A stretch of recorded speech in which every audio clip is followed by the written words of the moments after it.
The 2015 World Cup quarter-final loss to Argentina is a seminal moment in Joe Schmidt's tenure as Ireland head coach. Ireland went into the game without Paul O'Connell, Johnny Sexton, Peter O'Mahony, Sean O'Brien and Jared Payne, while Tommy Bowe limped off during the opening quarter. In the aftermath of that defeat, Schmidt lamented the paucity of experience in his starting team and his squad's lack of strength and depth. It is a lesson he has not forgotten since that chastening day in Cardiff. Schmidt has dedicated himself to expanding the pool of players available to him before the 2019 World Cup in Japan.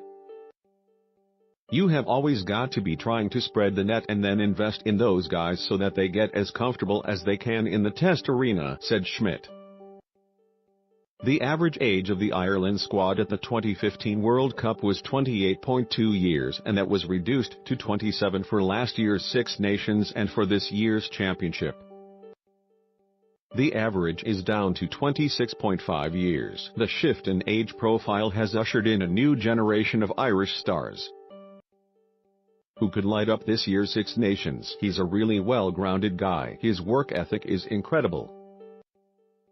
He's incredibly diligent and works really hard on his skills, so it's no surprise he's playing how he is.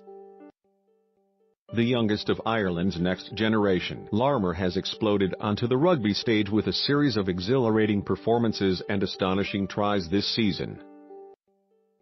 His ability to step off both feet without losing acceleration makes him unpredictable for opposing defenders. He is the only uncapped player in Ireland's Six Nations squad and has already been rewarded with a full-time contract by Leinster after making 14 appearances for the province since his senior debut in September, a former underage hockey international. Larmour was barely 7 years old when Ireland captain Rory Best made his Test debut in 2005. "We want him to fit in and make a difference as well by playing his own game. We also want him to be contributing as a leader." Last summer Ryan emulated a certain Brian O'Driscoll when he became one of those curios of Irish rugby, a player who won a Test cap before making his first provincial appearance. The 6'8" in lock was captain of the team that finished as runners-up behind England at the 2016 World Rugby Under-20 Championship, a campaign that also featured a famous win over New Zealand. Ryan made his debut for Leinster in their opening Pro 14 game of the season against the Dragons and featured in all 6 of their European Champions Cup pool matches. He's got the uncanny ability to beat a tackler and accelerate through gaps. After making his senior debut for Ulster as a teenager in January 2016, Stockdale's career trajectory has followed a steep upward curve. His knack for try-scoring, which has seen him score 17 in 36 appearances for Ulster, has transferred seamlessly to the Test arena. He has scored 4 times in his 4 caps since his debut against the US last June, including a man-of-the-match display against Argentina in November. He has a huge engine and enormous capacity for loads in the gym, and he has that power. He is a freak in that sense. Alongside Ryan and Stockdale, Porter is another graduate of the team that made it to the final of the 2016 Under-20 Championship, where he played as a loose head prop. A powerful scrummager and explosive ball carrier, Porter's progress to the senior ranks was only stalled by the decision to move to the opposite side of the scrum. Leinster, who can call upon the likes of Shane Healy and Jack McGrath, suggested that Porter make the switch to the tight head side.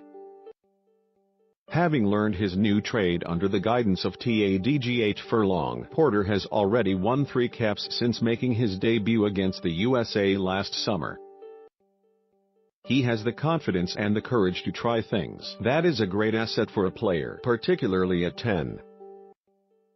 He will never take the easy option, an elusive runner and versatile playmaker.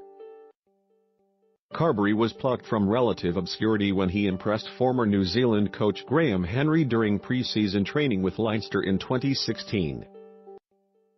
Within months he was making his Test debut during Ireland's famous win over the All Blacks.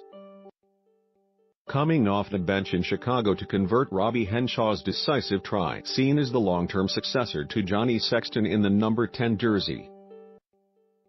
Carbery has only just returned to action after breaking his wrist during Ireland's win against Fiji in November.